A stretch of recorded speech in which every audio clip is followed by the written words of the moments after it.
कोई व्यक्ति महान नहीं है, महान परिवार है।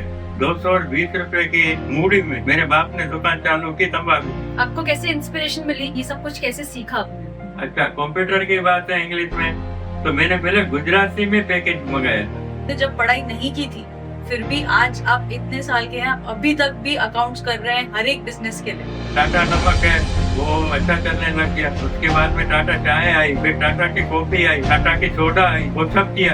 आपको ऐसा कब लगा कि ये लाइफ चेंजिंग मोमेंट है? और बीच में इतना गोल्डन टाइम था कि यहाँ पे 18 शादी गांधा नहीं। दिवाली, होली जैसे जो प्रसंग थे, पूना से, अहमदाबाद से, बड़ौदा से, जितने मेरे भाई, ये 7 भाई थे, वो सब यहाँ गांधी धाम में दिवाली मनाते थे। तो त्योहार भी तो मनाते हैं, लेकिन हफ्ते में एक बार हम गुरुवार को साथ में रोटी खाते हैं। और आज की तारीख में भी साल में 2 बार, नवरात्रि को 9 दिन हम हवन करते हैं। घूमने जाओ तो भी साथ में जाओ, हंसते गुडविल दे तो देने से सब परिवार वालों को मजा आ रहा है। 2 वो आ रहे हैं, मेरे कहने से कोई नहीं आता। कीड़े ने कर्ण ने हाथी ने मन आपे थे। Hello, welcome to the kabaddi podcast. आज हमारे परिवार के असली ओजी हमारे दादाजी, जिसको हम प्यार से अद्दा बुलाते हैं, बिजनेस के बादशाह और रिश्तों के राजा, जिन्हें हमें मेहनत, प्यार और हिम्मत का दूसरा नाम भी बोलते हैं, जिनकी मेहनत की कहानियां सुनकर आपको भी मोटिवेशन मिलेगा और आपको भी फन लविंग कन्वर्सेशन सुनने के लिए पूरा पॉडकास्ट देखना पड़ेगा, जिन्होंने पूरे परिवार को जोड़ के रखा और बिजनेस को एक नेक्स्ट लेवल पे लेके गए। नमस्ते, कैसे हो? मजे में। मजा में। आपने अपनी अर्ली एज में काम करना शुरू कर दिया। 2nd स्टैंडर्ड में आपने जब पढ़ाई छोड़ी, तो आपको क्या ऐसा मोटिवेशन था कि क्या आपको प्रेरित किया कि आप इतना काम करना शुरू किया, और कैसे आपने अपनी जर्नी चालू की? अच्छा, पहले तो मैं क्या है प्रार्थना करूंगा। ओम विश्वानि देव सविधुरि तानि परासुव यद्भद्रं तनआसुव। अच्छा, अभी आपके प्रश्न के मुझे तो हचमचा दिया। क्यों कि ये मेरी भूल 80 साल के बाद में मुझे याद दिलाई जा रही है, याद आ रही है, क्योंकि उस टाइम 8 साल का बच्चा था। मेरे को स्कूल से उठा दिया, तब मैं क्या करूंगा? 8 साल का बच्चा क्या करेगा? या तो होटल पे जाके ये किटली घुमाए, वो तो मेरा बाप मुझे करने नहीं देता था। भाई ऐसी कुछ हल्की सी बात करो। उसके बाद खाने के पैसे भी नहीं थे, कर्जा भी था, तो भी हम लोगों को कोई हल्का काम नहीं करने दिया। लेकिन उन्होंने मगज में आ गया कि एक लड़का मेरा जो है वो बोलता मैं इंजीनियर रहूंगा, मेरे को पढ़ना ही है। तो दूसरा लड़का जो है वो था मैं, तब 8 वर्ष का था, कि इसको जो अगर आगे पढ़ा भी दिया तो फिर ये मानेगा नहीं, अभी तो बच्चा है, कोई समझता ही नहीं है, इसका खेल कूद का ही तो टाइम है, तो बस इसको ही उठा दो। उन्होंने जिद पकड़ ली। पापा की जिद कैसी थी, हम पापा बोलते हैं पिताजी को, कि वो उनकी यही थे कि ये क्या बोलेगा और इसको उठा ही दो। और उनकी जिद और उनका हुक्म ऐसा था कि सब कांपते थे उनसे। तो बस क्या करता था, उस टाइम में कोई धंधा बंदे की तो बात ही कहाँ थी 8 साल के। वही मेरा चाचा, हमारी दुकान थी, दूसरी दुकान किरियाने की थी, एक कपड़े की थी, और आजू बाजू में मामे की दुकान थी। दूसरे जान पहचान वाले जो थे, बस वो बोलते थे छोरा जा चाय तो लेके आओ उधर से, उसको ये बोल के आओ, वो घर में मैं भूल गया हूँ, मेरे टिफिन तो लेके आओ। बस यही टाई टपाली करता था और तो कुछ नहीं करता था। आपको कैसे इंस्पिरेशन मिली कि आपने अकाउंट सीखा और ये बिजनेस में आए? और मतलब जैसे आपने पढ़ाई नहीं की थी, तो आपको ये सब कुछ कैसे सीखा आपने? आपकी फैमिली ने और आजू बाजू वाले लोगों ने क्या बोला जब आपने स्कूल छोड़ी थी? आपका कहने का मतलब ये है, इसमें परिवार वालों का और समाज वालों का तो कुछ है ही नहीं। मेरे परिवार में तब बड़े, एक मेरा बड़ा भाई और दूसरे माँ और बाप ने तो निकाल दिया, बहन तो छोटी थी, और तो कोई परिवार में था ही नहीं हमारे घर में जो। तो हमारे बड़े भाई ने बहुत ही मेहनत की। क्यों? मैं पढ़ने में बहुत ही होशियार था। चौथी चौपड़ी में 6 महीने की उसके अंदर मैं 1st नंबर आया था। तो मुझे 5वीं में पहले चढ़ा देते 6 महीने में, अभी 5वीं में इसको डालने का ही है। और मेरे 3 सर जो थे, मास्टर जो थे, शिक्षक थे, वो बहुत चाहते थे मुझे। उनके पास बड़े भाई चले गए, बोले हमारे बाप ने ऐसा वीटो कर दिया है, ये बच्चे को उठा रहे हैं, आप चलो उनको कुछ बोलो। तो वो बेचारे घर भी आए, हमारे पिताजी को बोला, पिताजी ने बोला ठीक है मैं पढ़ाता हूँ। लेकिन फिर उसने सुना है इनको तो हमारे मोटा भाई भगवान नाम है उनका, वो तैयार करके आए हैं। तो बोले नहीं अभी तो जाना ही नहीं है तेरे को, वो अपने आप थोड़ी आए थे, ये तो उनको तैयार किया गया था। तो फिर बड़े भाई उनके पास गए तो बोले ठीक है, ये हमारा जो विद्यार्थी है हमारे को प्रिय है, इनको आप हमारे पास 2 घंटे भेजो, हम 2 घंटे इसको पढ़ाएंगे, स्कूल में आने की जरूर नहीं है, तुम्हारे बाप को मालूम भी नहीं पड़ेगा, और ये इम्तिहान देता रहे, इम्तिहान हम इनको रेगुलर लेंगे, इसकी हाजिरी भी रेगुलर रखेंगे। लेकिन बदकिस्मती मेरी बालक बुद्धि, उन्होंने बोला नहीं नहीं साला ये कौन झंझट करता है, ये पढ़ाई में स्कूल जाना ने, वो करना ने, वो करना ने, उसका क्या जरूरत है, नहीं है, ये खेलो कूदो मजे करो। तो मैं खुद ही नहीं गया थोड़े दिन, 1-2 महीने गया, बाद में गया ही नहीं। तो मेरा वो भविष्य जो है पहले से अंधार में वो छा गया। पर मुझे ऐसा लगता है कि जिस हिसाब से आप इतना सब बिजनेसेस किए, इतना सब किया, आपने काफी कुछ ग्रोथ किया है, ठीक है।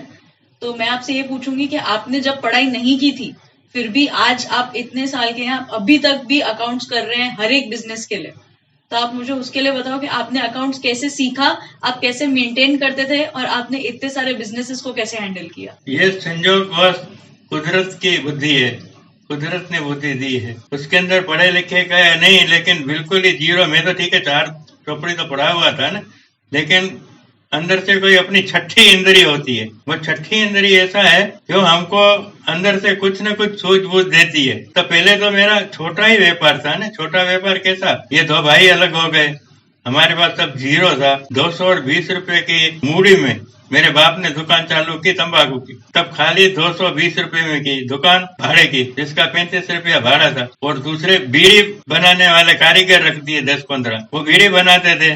तंबाकू का थोड़ा धंधा था, चल रहा था, तो उसके अंदर भी बहुत कड़ी मेहनत करनी पड़ती थी। और जो बीड़ी के कारीगर थे उसके पास में मेरा बाप मुझे नहीं बैठने देता था, बोला ये कारीगर जो होते हैं ना वो छेली क्वालिटी के होते हैं, उसके पास तो बैठेगा तो तेरी बुद्धि भी ऐसी भ्रष्ट हो जाएगी। यानी उन्होंने विचार तो बहुत ऊंचे थे, लेकिन बदकिस्मती मेरे लिए, औरों को तो उन्होंने कितनों का जलसा करा दिया। जो हमारे गांव से, पाकिस्तान से जो पैसे लेके आए थे, वो कम से कम उस टाइम 30,000 रुपया केस लाए थे, और इतना सोना और ले आए थे, सब दूसरों की हेल्प में ही उन्होंने बांट दिया। मीन्स एक तो रसोड़ा खोल के रख दिया था गांधा में, जो भी आवे अपने ज्ञाति का वो रोटी खाओ पकाओ और जल से करो, और देखो धंधा लग जावे तो वो धंधे में भी मदद की, सब कुछ किया, लेकिन अपने लिए कुछ नहीं। लास्ट में भाई भी जो था वो भी अलग हो गया। अलग इसलिए हुआ कि उनको ये बड़े भाई की बात पसंद नहीं थी, ये सबको समझो देते जाओ, अपने लिए कुछ नहीं करो, तो वो अलग हो गया। टबैको का आपने धंधा शुरू किया था, तंबाकू का, तो उसमें आपको क्या चैलेंजेस आई थी आपके बिजनेसेस में? चेंजेस तो क्या, तभी भी मैं 9 साल की उम्र थी। हाँ। 9 साल की उम्र में भी कोई ताकत नहीं होता है। बच्चा कम से कम 16 साल की उम्र हो, या तो स्कूल के अंदर जाए, दूसरे बच्चों को देखे, उनके पेरेंट्स को देखे, तब वो व्यवहारिक बुद्धि उसके अंदर आएगी। नहीं मुझे स्कूल मिली 9 साल की उम्र में, तो स्कूल भी नहीं मिली, आगे जाके कॉलेज भी नहीं मिली, मेरा कोई मित्र भी नहीं, कोई दोस्त भी नहीं। एक दोस्त कौन थे, मैं तब शाखा में जाया करता था, तो शाखा के अंदर जो मेरे उम्र के 5, 7, 8 जने आते थे, वो मेरे पहचान पूरे गांव के अंदर, और तो कोई पहचानता भी नहीं था, पहचान भी नहीं थी। तो 9 साल का मैं क्या करूंगा, वो मजदूरी करूंगा ना। मजदूरी क्या है, पूरा दिन साफ सफाई करना दुकान को, ये तंबाकू को मिक्स करना, तंबाकू को सजा के रखना, ग्राहकों को देना, आस्ते आस्ते वो तो सीख ही गया। ये दुकानदारी का तो क्या है, ये 10 रुपए किलो है या 2 रुपए किलो है, 20 ग्राम दो के 2 किलो दो, तो उसमें तो कोई ऐसी बुद्धि लगानी नहीं पड़ती है। माल मंगाने में तब तो पिताजी थे, 4 चौपड़ी वाला भी चला सकता है ना उसको। आपका ये बिजनेस के बाद आपने जो बिजनेस चालू किया था, उसमें क्या आपको मतलब चैलेंजेस? तंबाकू के बाद आपने बहुत सारी एजेंसीज चलाई, कूलिंग टावर का बिजनेस था, उसके बाद आपने लिफ्टर्स का बिजनेस किया, बहुत सारे बिजनेसेस किए, तो वो क्या क्या बिजनेस कैसे किए, क्या चालू किया, और आपने इस जनरेशन के साथ कैसे अभी तक भी करते आ रहे हो, मतलब कंपटीशन में हो। के अंदर क्या है कि मेरे को ऐसे मेरे दोस्त जो थे हमारे समाज के, एक समाज का हमने बड़े भाई के आइडिया से हमने युवक मंडल बनाया जिसके अंदर 7 ही सभ्य थे। उसके अंदर एक सभ्य ऐसा था वो एसएससी तक पढ़ा हुआ था और उसने मेरे को बहुत हेल्प की। मैं दुकान छोड़ के भी चला जाता दादी के जाने के बाद, वो मेरी दुकान 2-2 घंटे सुबह को 2 घंटे शाम को संभाल भी लेता था। मैं कहीं बाहर जाता था तो भी मेरी मदद करता था, मेरे को इंग्लिश ड्राफ्ट लिख के देता था, टाइप करके देता था, सब कुछ वो करके देता था। ऐसा एक आदमी मुझे मिल गया, बदकिस्मती से वो अभी दुनिया में नहीं है, जिसका नाम तुलसी है। तुलसी तो तुलसीदास को जो है ना अभी भी मैं याद करता हूँ, तो उसकी मदद मेरे आंखों के सामने आ जाती। उसके आगे बढ़े तो तंबाकू की दुकान छोड़ के साइकिल की दुकान खोली। साइकिल भाड़े पे देते थे, उसमें भी क्या होता है साइकिलों को साफ सफाई करनी, उसको टूट फूट जाती थी उसको रिपेयरिंग करनी, वो करनी। लेकिन उसके अंदर क्या था, हम उसके स्पेयर पार्ट्स और कारीगर नहीं रख के सके, रिपेयरिंग का काम नहीं किया। हमने क्या काम किया, खाली भाड़े पे देने का। तो शाम को 10-15 रुपया भाड़ा आता था। अब 10-15 रुपए के अंदर वो तो घर पे खा जाते थे। तो दूसरी नई साइकिलें जब 6-12 महीने में वो हो जाते थे, वो हम नहीं ले पाए तो वो धंधा चल नहीं सका। तो साथ साथ में मैं कोई भुज गया हुआ था, तो उधर पिताजी की घर का घी लेने के लिए, तो पिताजी का वो दोस्त था प्राणलाल शाह करके नाम था, उसने बोला आप ये चाय का धंधा क्यों नहीं करते, चलो मैं आपको बताऊं। तो एक दुकान पे लेके गया और मैंने देखा ये तो अच्छा है, दे रहे हैं, उधारी मिल रही है। मैं बोला अच्छा 1 पेटी भेजो हमको, हम वहाँ ट्राई करें। तो 1 पेटी भेजी तो 10-12 दिन में बिक गई। तो फिर उसको बोला 1 पेटी का पैसा तो भेज दिया, तो बोला अभी 2 पेटी भेजो। फिर डायरेक्ट व्यापारी से ही बात हो गई, तो उसकी 2 पेटी बिक गई। ऐसे करते करते हमारा चाय का जो धंधा है वो बढ़ने लगा। तो फिर किसी ने बोला तुम एक की एक क्वालिटी दे रहे हो, उसके बाद 4 महीने में तो खत्म हो गई। भाई चाय ऐसे नहीं बेचते हैं, उसको ब्लेंड करते हैं। 4 चाय ब्लेंड करो, उसमें से 1 खत्म हो जाती है तो 3 तो वही है ना, 1 दूसरी डाल दो तो उसका कोई टेस्ट में फर्क नहीं पड़ेगा। लोग ऐसा ही समझेंगे वही चाय आ रही है। कभी भी 1 खत्म हुई ना, 3 तो वही है ना। तो ऐसा उसको मिक्स करना पड़ता है, ब्लेंड करना पड़ता है। तो वो ब्लेंड की 4 चाय समझो मिक्स करके ब्लेंड बनाई, उसके पैकेट बनाए। अभी पैकेट दुकान में कौन लेने आवे इतना, क्योंकि एक बाजू साइकिलिंग की दुकान पड़ी है, एक बाजू तंबाकू पड़ी है, तो उसके अंदर फिर से चाय लेने कौन आएगा। तो हमने थोड़ा बहुत तो सैंपलिंग भी कराया, घर घर में थोड़ी थोड़ी चाय भेजी, बोली हमारी ये चाय है अच्छी है, आओ आप ले। लेकिन उसकी असर नहीं पड़े। फिर मैं खुद, तभी हमारे पास कोई मोटरसाइकिल या ऐसा कुछ था नहीं, जमाना भी नहीं था, साइकिल का जमाना था। साइकिल के ऊपर बैठ के घूम घूम के घर घर पे जाके, होटल पे जाके, करियाने के दुकानों में जाके, भाई मेरी ये चाय लो, सैंपल दिया, वो दिया, उधारी दी। लेकिन अभी क्या है, उसके अंदर अहमदाबाद से या सिद्धपुर से या मेहसाणा से वहां से चाय ले आते थे। तो बीच में क्या था, एक नफा प्रॉफिट तो उनको दे सकते थे, हमारे पास पैसा तो था ही नहीं, या भूख से लाते थे तो उधारी पे लाते थे सब। तो उधारी वाला तो क्या करेगा, अपना मार्जिन से भी जास्ती लेगा, और कलकत्ता से डायरेक्ट मंगाने में उसको वो मार्जिन मिलता था। तो हमारा ऐसे 2-3 रुपया महीने 1 किलो के ऊपर मार्जिन तो चला जाता था। हम उनकी कंपटीशन तो कर ही नहीं सकते थे। तो क्या करते थे, 8 आना किलो पे, 25 पैसा किलो पे, जो भी मिला थैले भर भर के जाता था। भाई जो भाव मिले, क्यों कि हमको महीने के अंदर जो पैसे नहीं आएंगे तो हमको प्रॉफिट नहीं होगा, तो हमारा घर कैसे चलेगा। वो घर चलाने के लिए इतनी मेहनत करने के बावजूद पैसे नहीं थे, तो वो रोल घुमाने के लिए दौड़ना पड़ता था। मैं कंडला भी जाता था, फिर साइकिल के ऊपर नहीं, वो ट्रेन जाती थी उसमें। लेकिन वहां पे ट्रेन रुकती थी तो साइड में दीवार थी उसकी, उसको कूद के सामने साइकिल वाले की दुकान थी, उसके अंदर वो रख के थैले 2-2, फिर पूरे समझो कंडला में घूमता था। वो हफ्ते में 2 बार और हफ्ते में 3 बार जाता था। यहाँ से गलपादर से रामबाग रोड से जाता था, तो वहाँ 1-2 रेकड़ियां वाले थे हॉस्पिटल के पास में, वहां से आदिपुर जाता था। आदिपुर में 5-8-10 गिरा कर दिए थे, उनके पास जाता था, कोई 1/4 किलो लेवे, कोई आधा किलो लेवे, जो लेवे। उसके बाद अंतरजार चला जाता था। तभी अंतरजार तो छोटा गांव था, अभी इतना बड़ा सब हो गया है वो नहीं था। उस लेके फिर पातड़िया के, तो पातड़िया छोटा मकान है, रूम जैसा ही था पातड़िया रूम, आज तो बढ़ गया है। तो उसके पास से किराना चला जाता था, कच्चा रोड था किराना का।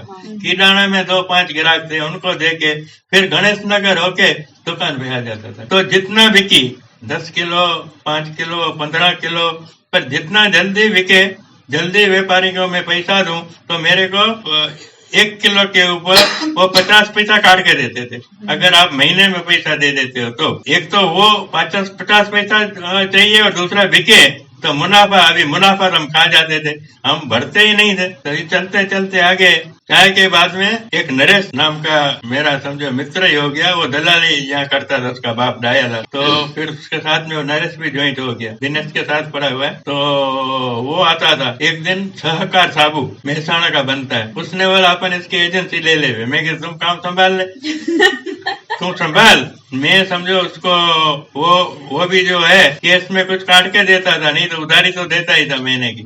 मैं बोला ठीक है, तो अपन ले लेते हैं, दुकान मेरी है, तुम समझो इसको बेचो, और दलाल तो हो ही, तुम ऐसे घूमते ही हो, तब वो उन्हों को दो। तो वो भी तैयार हो गया, तो उसने ये चालू किया। फिर थ्रिल कोका कोला जैसा, थ्रिल रस और मैकडोल सोडा, ये तीनों कंपनी के पास प्रोडक्ट थी। तो उसके पास थे, तो भी नरेश को बोला तुम साथ में रहो। फिर पैसे वाला चाहिए, पैसा नहीं था, तो अपने मामे का लड़का अर्जुन, उसने पैसा दिया। तीनों पार्टनर होके वो ठंडे पीने की वो चालू की, पूरे अंजार तक जाते थे। लेकिन मेहनत बहुत थी, इनकम तो थी, लेकिन तब जमाना था कोका कोला का, उसके सामने टक्कर लेनी थी। वो बड़ा पैसे वाला था, मारवाड़ी अग्रवाल, और हम जहाँ था वो पैसे की वजह से ही पीछे हटते थे। चलाया 3-4 साल चलाया, लेकिन बाद में देखा इसके अंदर 3 जनों को कुछ कस नहीं मिलता है, इतना सब मेहनत कर रहे हैं, तो छोड़ दिया। फिर टाटा नमक, सहकार साबू के बाद आया टाटा नमक।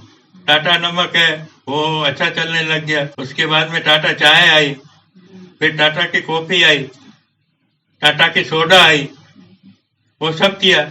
उसके अंदर नरेश साथ में ही था।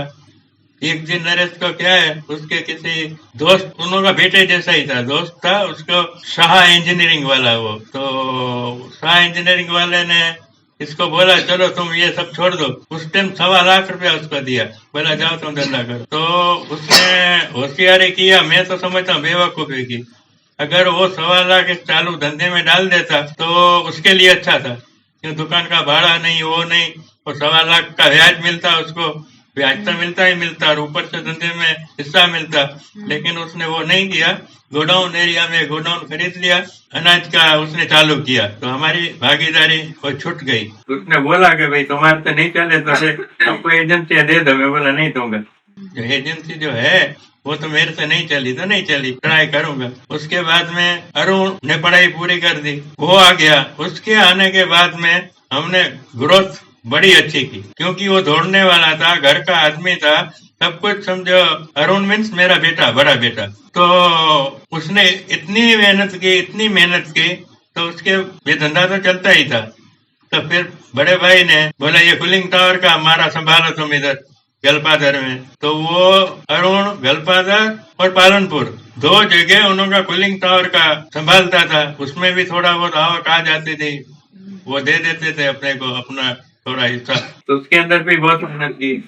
उसके बाद में एल्यूमिनियम सेक्शन का वो धंधा, ये सब अरुण की वजह से ही हुआ। आइडिया मेरी, अरुण दौड़ने वाला अरुण, पर उनको रास्ता दिखाने वाला मैं, भाई ऐसा करो ऐसा करो ऐसा करो। एल्यूमिनियम सेक्शन के बाद में एक हमारा दूसरा जान पहचान वाला विशन जी भाई है, वो हमारा अकाउंट भी लिखता था।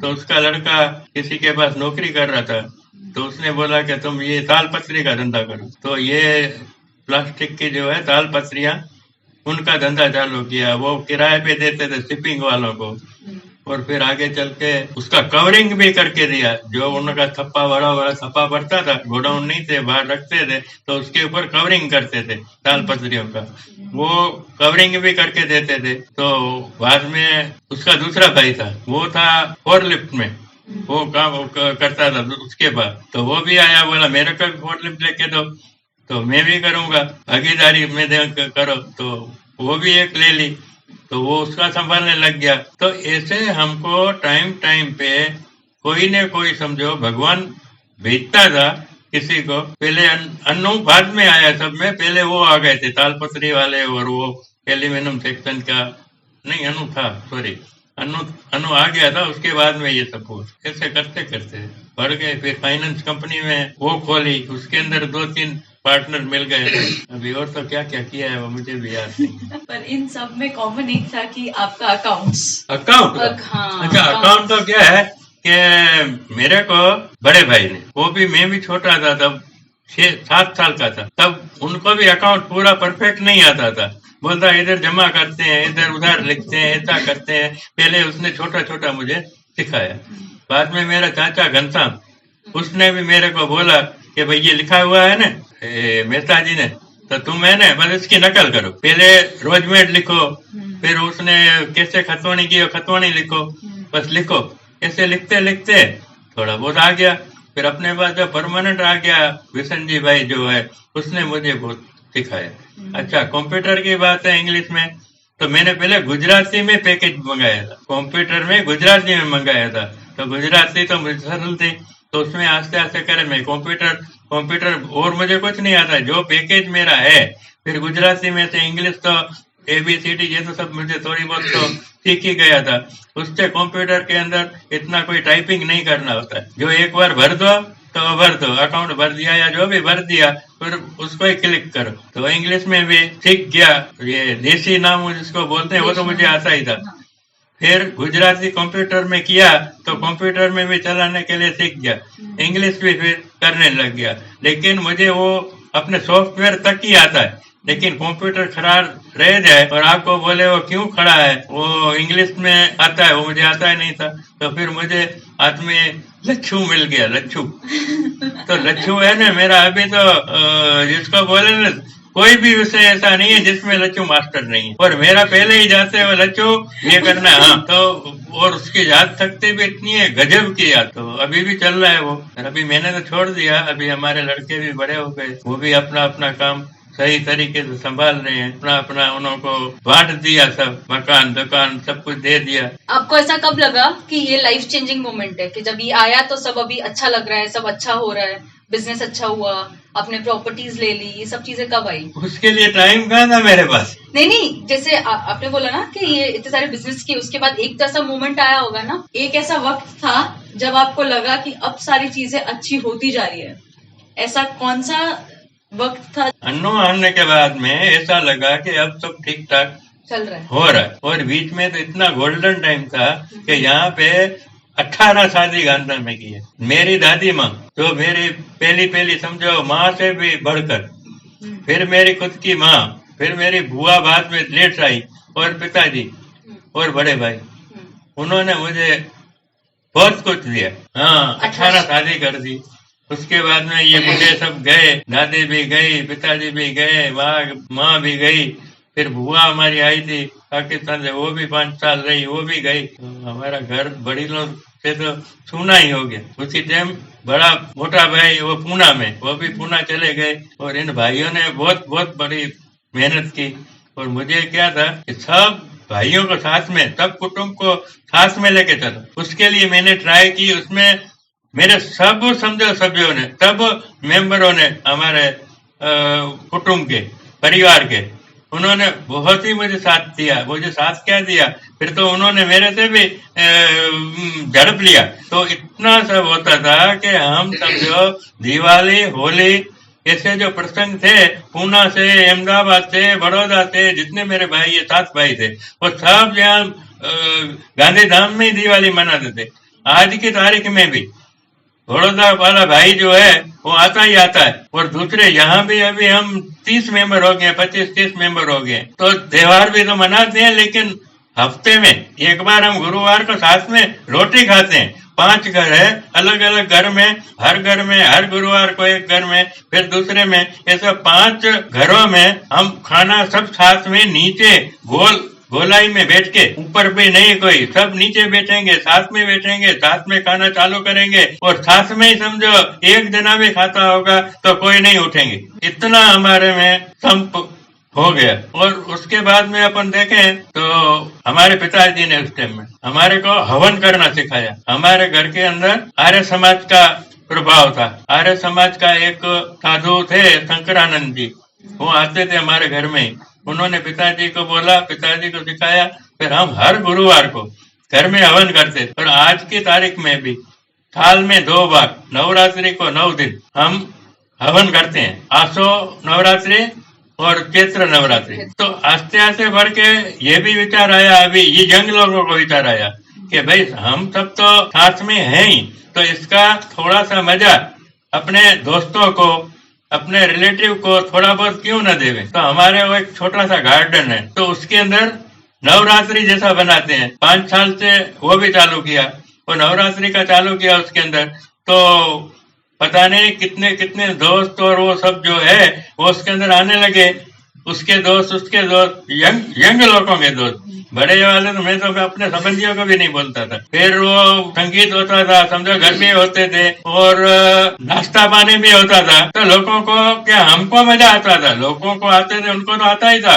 मुझे तो उनको देख के मजा आता था कि वो लोग कितने आए और इतना समझो आनंद में है। पर आपने ये पूरे फैमिली को जोड़ने का जो प्रयत्न किया वो बहुत ही अच्छा किया, और अभी तक भी आप ही हो जिसकी वजह से पूरा फैमिली जुड़ा हुआ है। ऐसी कोई बात नहीं है जो आपने बोला ना, वो ऐसी कोई बात नहीं है। कोई व्यक्ति महान नहीं है, महान परिवार है, महान ये सृष्टि है, महान ये पूरा समाज है। भगवान जो है ना, एक की जगह दूसरा, दूसरे की जगह तीसरा। मैं नहीं आऊंगा तो दूसरे को चांस मिलेगा, मैं जाऊंगा तो हमारे परिवार में और दूसरे को इतना चांस मिलेगा। लेकिन इसको सबको इकट्ठा रखने में मेरे परिवार के सब सभ्यों को धन्यवाद देना चाहिए। कोई एक कहने से कुछ नहीं, अभी तो मैं कहता ही नहीं हूँ, वो खुद ही करते हैं, अपनी अपनी आइडिया लाते हैं, वो करते हैं। मैं तो क्या करता हूँ, एक समझो सिंबल हूँ खाली। नहीं, आपने इससे जो ट्रेडिशन आप फॉलो करते हो ना, कि हवन भी रखते हो, थर्सडेज भी ओपन करते हैं,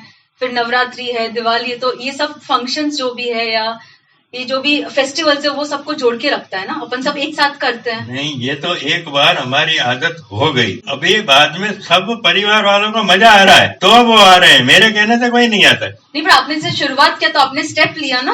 आपकी बात भी सही है, लेकिन मैं क्या कह रहा हूँ, सबको अभी एक तो आदत हो गई है, और दूसरा क्या है कि वो ढूंढ रहे होते हैं गुरुवार कब आएगा, गुरुवार कब आएगा, ऐसे कब दिवाली आएगी, कब पतंग उड़ाएंगे, कब साथ में होंगे। तो कोई भी ऐसा फंक्शन नहीं है घूमने जाओ तो भी साथ में जाओ। हाँ। ये सबकी इच्छा होती है तब होता है। और दूसरा, इसके अंदर अपन जास्ते गुडविल दें तो दिनेश को, सबको जोड़ने में दिनेश का इसके अंदर बहुत ही समझो अपना वो कीमती समय भी, वो डॉक्टर होते हुए उसके पास टाइम नहीं है तो भी समझो अपना सब अपने परिवार के लिए मर रहा है, सब कुछ कर रहा है, जो भी चाहिए वो कर रहा है। इतने दिन तो जितने भी पढ़े हो, जो परिवार के अंदर पढ़े हैं, लिखे हैं, वही देव मेलन संस के जो दुकान जो है, नाम वही का वही है, उसके अंदर धंधे बदलते गए, और उसके अंदर सब कुछ बड़े, हम छोटे बड़े उसी हमारे पिताजी की कृपा से ही हुए हैं, उसी के नाम से ही हुए हैं, कोई वो नहीं है। और वो जो कुदरत की, भगवान की मेहरबानी, पिताजी के आशीर्वाद, माताजी के आशीर्वाद, दादी माँ के आशीर्वाद,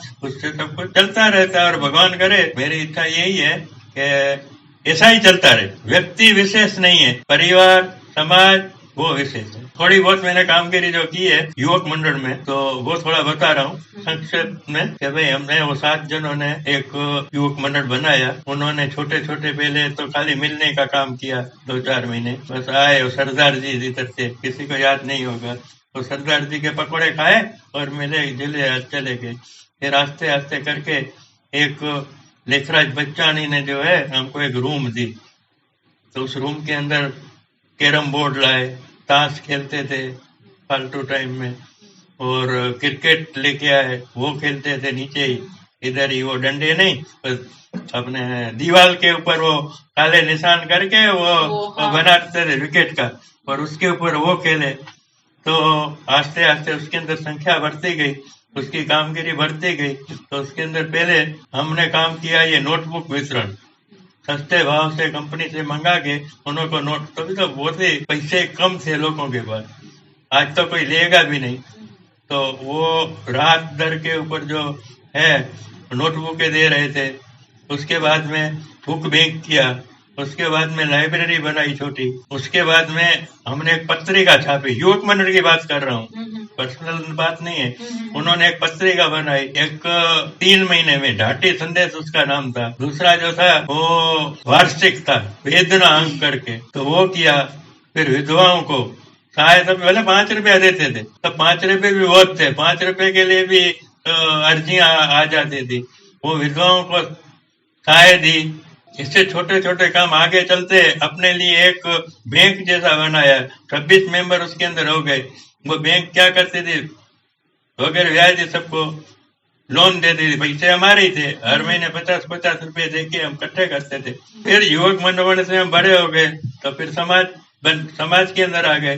समाज के अंदर अलग अलग काम किए, वाड़ी बनाई, दूसरी वाड़ी फिर हमारे पीछे आ गए, वो बनाते रहे। और अच्छी बात तो ये है, वो युवक मंडल के अंदर मैं बहुत हिस्सा लेता था।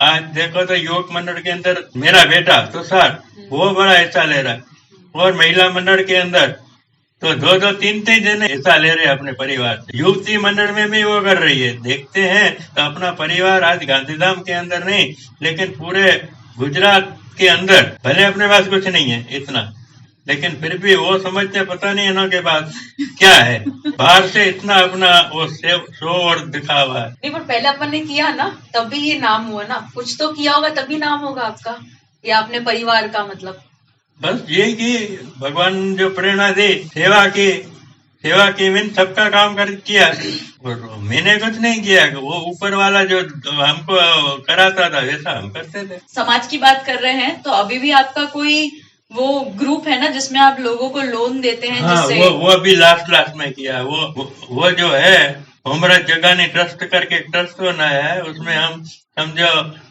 17-18 ही मेंबर है गांधीधाम के, लेकिन फंड उसका 30 लाख का जमा किया है, और विदाउट ब्याज पूरे गुजरात के अंदर किसी भी ज्ञाति भाई को जो आर्थिक पछात है, आर्थिक हिसाब से जिनको बहुत ही जरूरतमंद है, उनको 50,000 रुपए वापस लेने के हिसाब से लोन देते हैं। हफ्तों में 1500 रुपया, 50,000 देते हैं, 1500 के हिसाब से उनके पास से वो लोन परत लेते हैं, और उसका ब्याज कुछ नहीं, उनको कोई खर्चा नहीं।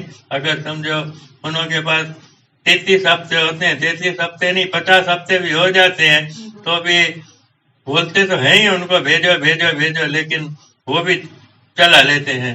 और उनको क्या है, वो 3-3 टके भर के लोगों से पैसे लेते हैं। अभी 50,000 का जो लोन लेवे 3% के हिसाब से 1500 ही होते हैं, और वो 1500 रुपए जो है हम उतना हफ्ता लेते थे, उतना वो ब्याज भर रहे थे। तो उनको थोड़ा बहुत जिसको बोले, अभी ये महंगाई का जमाना है, तो अभी थोड़ा बहुत तो उनको हेल्प हो जाए। आप अभी तक काम कर रहे हो, आप में इतनी शक्ति है, सारी चीजें दिन पर दिन, जो सुबह उठ के आप मेडिटेशन करते हो, उसके बाद आप दुकान भी जाते हो, तो आपको क्या ऐसी प्रेरणा, क्या मोटिवेशन है आपका जो आप ये करते हो सब कुछ रेगुलर? ये तो सबका अपना अपना हाथी होता है, शरीर होता है, कुदरती बख्शिश होती है। तो दुकान पे तो मैं जाता ही हूँ, उधर में कुछ करता नहीं है, जाने के लिए जाता हूँ। बाकी तो ठीक है, सुबह जो रेगुलर आप भी करो, आप भी कसरत करो रेगुलर, आप भी थोड़ी योगा करो, आप भी प्राणायाम करो, तो आपको भी जरूर फायदे मिलेंगे। ये तो कुदरती है, मेरे को, तेरे को, उसको ऐसा नहीं है। ये भगवान ने नियम सबके लिए एक ही बनाए, लेकिन हम करते ही नहीं है। हमको सूरज उठाने आता है तब हम उठते हैं, नहीं तो हमको सूरज को उठाना चाहिए, वो नहीं, सूरज उगने के बाद में हम उठते हैं। सूरज आता है, बोला बच्चा अभी उठो, तब जाके उठते हैं। तो फिर वो तो ऐसा ही होगा। आपका पूरे दिन का शेड्यूल क्या है? पूरे दिन का आपका शेड्यूल क्या है? हाँ, शेड्यूल सुबह उठ जाता हूँ, अभी थोड़ा सर्दी है तो 5:15 बजे उठता हूँ, नहीं तो पहले 4 बजे उठ जाता था। स्नान तो नहीं होता है, पहले स्नान भी करता था सुबह, पहले वो फ्री होता था, लेकिन नहीं, अभी हाथ मुंह धो के ब्रश करके बैठ जाता हूँ, 1 घंटा बैठता हूँ मेडिटेशन। हाँ, ऐसा ही हुआ। और योगा करता हूँ आधा घंटा 20 मिनट, फिर 15-20 मिनट 2 चक्कर लगा के आता हूँ घर के सामने से, फिर आके फिर नहाना धोना, फिर वापस आधा घंटा बैठता हूँ, वो करके नाश्ता मिलता है, वो करके लगभग, अभी ठंडी का मौसम है तो 9:30-10 बज जाते हैं, नहीं तो 9 बजे से पहले दुकान में जाके बैठ जाता हूँ। आप क्या सलाह देना चाहेंगे जो अभी की जनरेशन है उनको, क्योंकि आपने इतना काम किया, इतना एक्सपीरियंस लिया, तो आप अभी की जनरेशन को क्या बताना चाहेंगे कि कैसे वो अपनी जिंदगी में आगे बढ़े? वो अपनी जिंदगी के अंदर बिजनेसमैन हो या नौकरी वाले हो, कोई भी हो, लेकिन उनको एक तो भगवान के ऊपर भरोसा रखना चाहिए और कभी भी अपने जो भी धंधा है उसके अंदर जितना हो सके थोड़ा बहुत तो नहीं छोड़ेंगे, ईमानदारी से वो अपना काम के अंदर हिस्सा लेना चाहिए, दिए जुटा के वो काम उसको करना चाहिए, तो उसको जरूर धंधे में भी सफलता मिलेगी, धंधा भी बढ़ेगा। अगर नौकरियात होगा तो उधर भी उसका मान बढ़ेगा और ग्रोथ होगी। मेन तो है कि अपने ईमानदारी दिखाओ, सच्चाई से काम करो, उसके साथ भगवान भी है। मुझे एक चीज पूछनी थी, अगर असफलता आए, क्योंकि आपने इतने धंधे किए, इतना बिजनेसेस किए, ठीक है, अगर उसमें असफलता आती है तो उसको कैसे लेना चाहिए? असफलता तो आई होगी, ऐसा तो होगा नहीं कि सब बहुत ही अच्छा गया हो, तो वो कैसे लेना चाहिए? तो ठीक है, पॉजिटिव विचार करो, नेगेटिवता को छोड़ दो, नकारात्मक छोड़ दो, सकारात्मक लेने की कोशिश करो। आनी बहुत कठिन है, लेकिन आस्ते आस्ते अपन वो करेंगे तो जरूर आएगी। अपन पॉजिटिव लेना चाहेंगे तो पॉजिटिवता जरूर आएगी, नेगेटिवता भी पग पग पे आती है, ऐसा नहीं कि कभी आती है।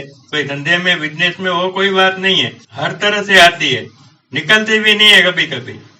तो फिर क्या करेंगे? उसके लिए जो भगवान के ऊपर छोड़ दो, जो उनको मंजूर हो वो करेंगे। आपके हिसाब से, आपकी नजर में खुशी और सफलता में क्या संबंध है? सफलता होगी तो खुशी होगी ही होगी।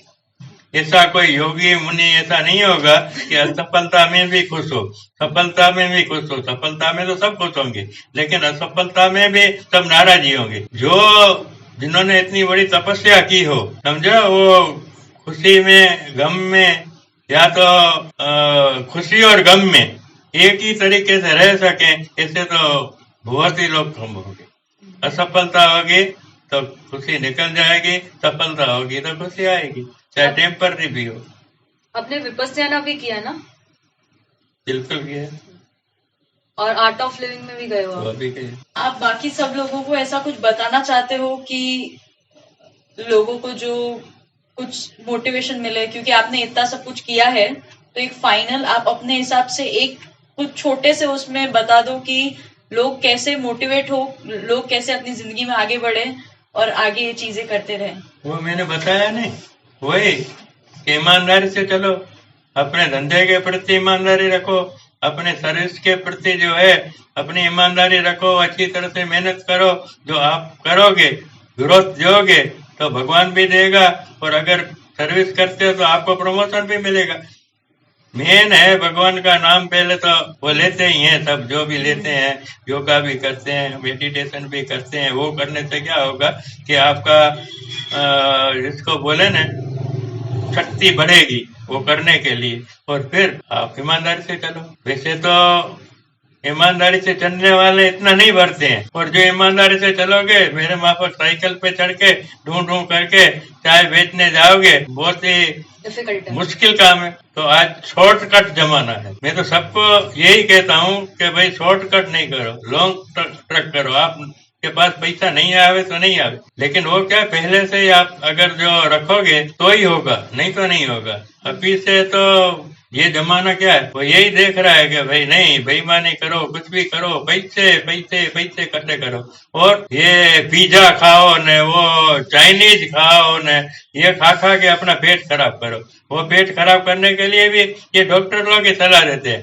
क्योंकि जब आपका शरीर खराब होगा तो डॉक्टर के पास दौड़ोगे, तो वो डॉक्टरों को, लेबोरेटरी वालों को, सबको फायदा ही होगा। लेकिन आप नियमित खाओ, खाने जैसी चीज खाओ, अपने इंडियन वानगियां बना के खाओ। क्या वो कम है क्या? आज इतना तीखा ने वो खाते हैं लोग, तो पता नहीं, अभी फिर बीमार भी तो वही होते हैं। नहीं ना हो, यही नसीहत है। एक आदमी ने मुझे बड़ी हादसा हो गया था, वो मैं बताऊंगा नहीं। समाज युवक मंडल के अंदर मीटिंगें होती थी, वो होती थी, तो सामने वाली पार्टी ने बोला, उसमें से जो भी सभ्य था, तो बोला मैं रिजाइन देता हूँ। तब मैंने बोला था कि भाई किसी को रिजाइन देने की जरूरत नहीं है मेरे लिए, अगर कोई पसंद नहीं है तो मैं ही रिजाइन देता हूँ, मैं चाहता हूँ। बॉम्बे से आए थे वो, इंडिया लेवल के ऊपर वो प्रचारक थे अपने महेश्वरी महासभा के। वहां से वो आए थे। उन्होंने बोला एक बाजू ले जाके, बोले तुम्हारे को कुछ करने की जरूरत नहीं है, तुम्हारे को कहीं नहीं जाना है, जो जाना चाहता है वो जाए, तेरे जैसा कार्यकर समाज को नहीं मिलेगा और तेरे को नहीं जाना है। मैं देता हूँ, कभी भी ऐसी हो तो ये हल्की बात नहीं करना, दूसरे को जो करना है वो करो। वो आज भी मेरे को मधुश्री काबरा जो है ना, वो याद नहीं, बहुत ज्यादा थे। जगह जगह पे जब भी समाज का काम था, बाहर से आते थे, अपने घर ही उतरते थे। 2-3 आदमी आवे, कितने भी आवे, ये 203 नंबर में, और उनकी नसीहतें होती है, उसको मैं नहीं पूछा। अच्छा, अभी मुझे क्या है, एक बात का अफसोस रह गया कि पता नहीं, अफसोस रह गया, जिसको बोलते हैं ना, ये नेगेटिव बात बता रहा हूँ, ये पॉजिटिव नहीं बोल रहा हूँ कि मैं पढ़ा नहीं, मुझे इंग्लिश नहीं आई, उसकी वजह से भी मुझे बहुत ही भुगतना पड़ा। तो मैं ये संदेश भी दूंगा साथ कि भाई सबको पढ़ना है, अच्छा पढ़ना है, जितना हो सके उतना पढ़ो। और आप, ये कंप्यूटर का जमाना आ गया है, ऑनलाइन का जमाना आ गया है, अगर व्यापार के अंदर ये सब नहीं लोगे साथ में और हमारे जैसे झूनवानी होके बैठे होगे तो आपका ग्रोथ नहीं होगा। आपको दुनिया के साथ साथ जो बदलाव आ रहा है उसके अंदर ज्वाइंट होना है।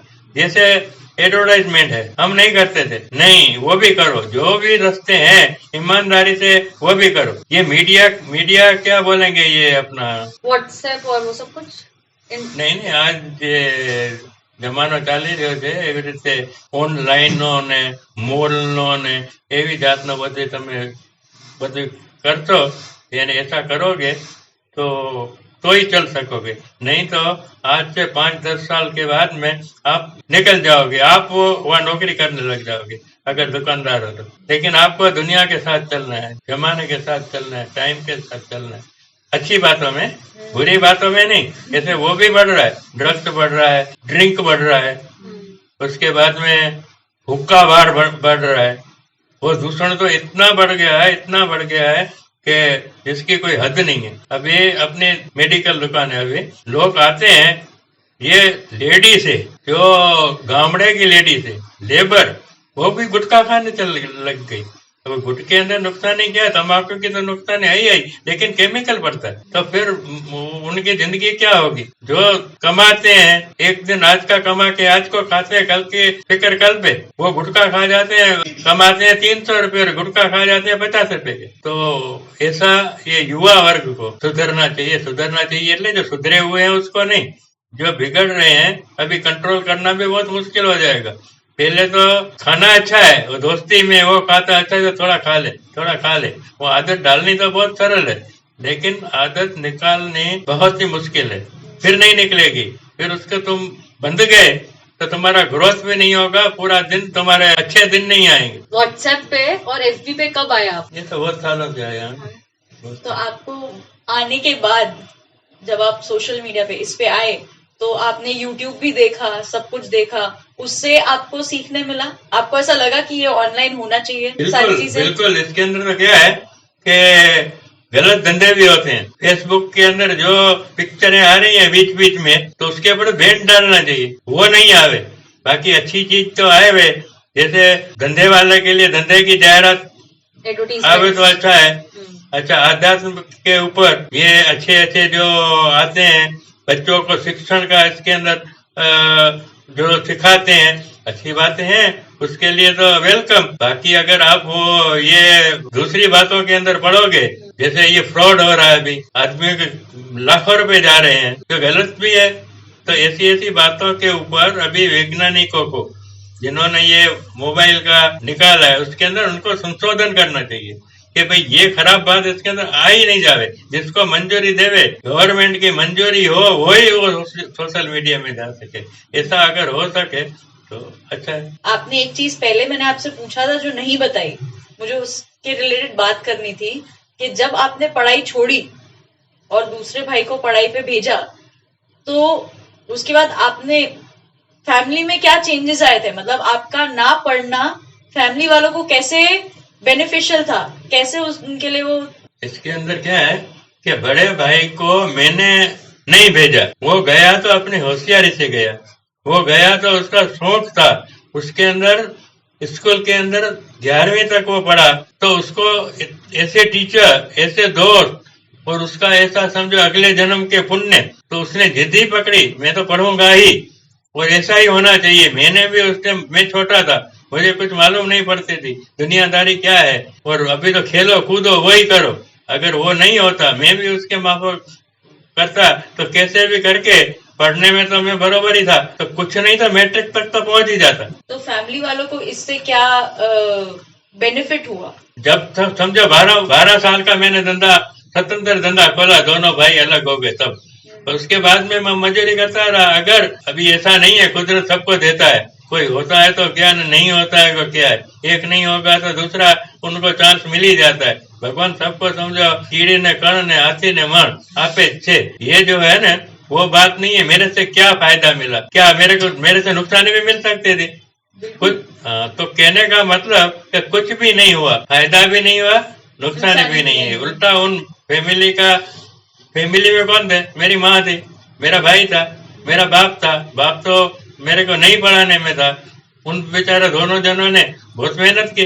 अभी मेरा किस्मत बोलो कि मेरी आवड़त समझो कि मेरी खुद की समझो, भगवान मेरे को अंदर से कहलाया तो तुम अभी क्या पढ़ रहा है, पढ़ेंगे लिखेंगे होंगे खराब, नाचेंगे कूदेंगे खाएंगे माल। कुदरत जो जिसके नसीब में लिखा हुआ होता है ना। अभी आपकी बात करो, आप कॉमर्स में पढ़ने दाखिल हुई थी, 1 साल के बाद में पता नहीं क्या हुआ, 1 साल के लिए बोले नहीं कॉमर्स वाला भी इंजीनियरिंग में जा सकता है, तो आपको तक मिल गई, आप आज आर्किटेक्ट बन गए। तो ये क्या तेरे नसीब में लिखा है, क्या मेरे नसीब में, क्या ये भाइयों के नसीब में जो लिखा हुआ होता है। थैंक यू सो मच, आप पॉडकास्ट में आए, आपने पूरी अपनी लाइफ बताई। इससे ये सुन के सबको अच्छा लगेगा, सबको प्रेरणा मिलेगी और आगे बढ़ने की। काफी लोग मोटिवेट हुए, आपसे इंस्पायर भी हुए होंगे कि ना पढ़ के भी इतना अच्छा किया है आपने, और काफी सारे बिजनेसेस किए, सब मोटिवेट होंगे आपसे। Thank you very much. मेरे को बोलना आता ही नहीं है।